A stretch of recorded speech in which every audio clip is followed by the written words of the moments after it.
Biz elimizden geldiği kadar partimize sahip çıktık. Özellikle bu dönemde Demokrat Parti milletvekili adayları olarak 2. bölgede Temel Yağtur'la beraber köy mahalle gezdik.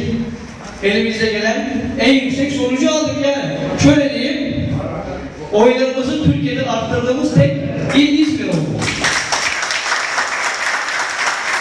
Bu neyi gösteriyor? Bu iş çalışılırsa olur. Yani tabii de burada seçim bitti, ertesi gün yeni bir seçim başlangıcı. Eğer demokratlar başarılı olmak istiyorsa tekrar seçim olacak gibi 4 sene kapı kapı el gezmesi lazım. Ve bu bizi aşan meseleler, yukarıdan bir rüzgar esmesi lazım. Biz o rüzgarı sağlayamadık bir türlü. İyi bir genel başkanımız, genç bir genel başkanımız var.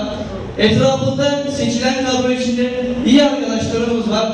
Ama maalesef partinin işte ne diyeyim ben size, yani bir mal varlığı var Anavatan Partisi'nden gelmekte olan sürekli hep o bir bahane gösterilerek işte o malın üzerinde bir sürü spekülasyonlar var. Bazıları o malı sattırmak için sattırma çabaları var. Ama biz bu partinin gerçekten sevenleriyiz.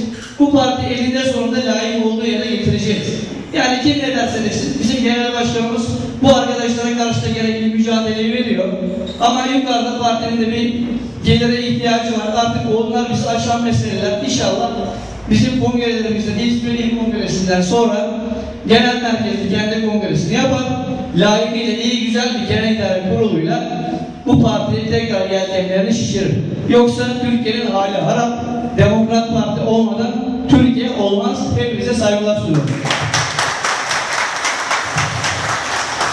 Sevgili Başkanım, teşekkür ederim.